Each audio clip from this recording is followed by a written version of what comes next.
I don't know if there's anything left to say about Steve Smith, but Ajit, after all the runs we've seen him score on this Indian summer, it seems completely unfazed in any format. Yeah, just keeps going on and on. It's so difficult for any bowler to bowl to him. Just keeps hitting the gap and to balls which are not exactly there to be hit in those gaps. So a very difficult guy to bowl to, and he'll probably buy a house sooner or later in India somewhere, because he can't get enough of Indian bowling or Indian conditions. And just seeing it through, Bradley, 84 of 54. You've never in doubt as long as he was there. Just what makes Steve Smith such a versatile player? You think he's good at one-day cricket, test cricket, but so at home in T20 cricket too.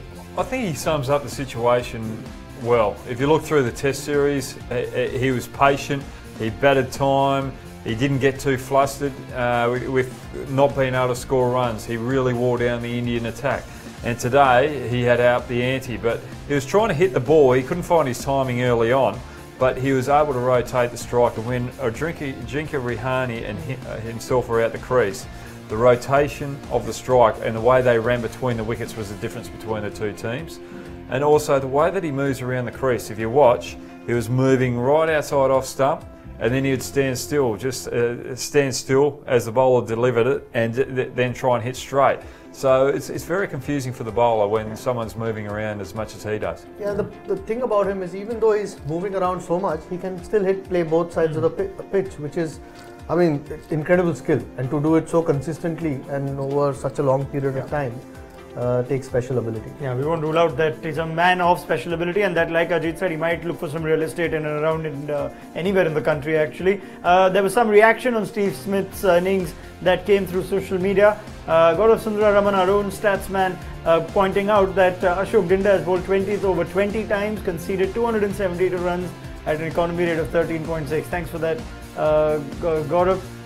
Ian O'Brien, also who's been with us on ESPNcricinfo, saying Dinda is never the answer. That's one for Steve Smith. Steve Stunning Smith. So it will come back to the situation. It got close for Mumbai, and yes, Ashok Dinda went for runs, but I'm not going to talk about that. I'm going to say Mumbai's team selection, Ajit, no Harbhajan, no leg spinner, whereas Pune picked two. Between the two, Pune looked like the smarter team at the end of the day. Yeah, and with just 5 bowlers. And if you're banking on Pollard, I don't think you can bank on him anymore. Maybe a couple of seasons back, he did a job for Mumbai, but his bowling, just, I don't think he himself has enough faith in his bowling. Unless he changes it around, I don't think how Mumbai can count him as a 6th bowler. So they got it wrong, and plus a spinner.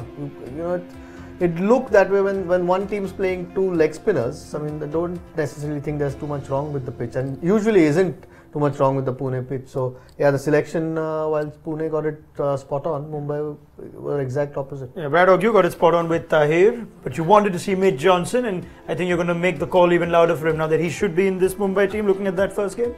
Yeah, I think Mitch Johnson's got to come in. I still think the balance of the 4 overseas that they went in there, I think Mitch Johnson, Malinga, take the 2 Kiwi pacemen out, or the New Zealanders out. I think they did really well last night, but when you've got 2 quality quicks like Johnson and Malinga, you've got to have them in. And now Raidu's injured. I'd take the punt and bring Harbhajan in and replace Raidu, and just back your all-rounders, the 2 Pandyas and Pollard to do the damage down the bottom, and just bat a little lighter. Because if your top order if your top 4 and 5 don't make the runs, you don't deserve to win.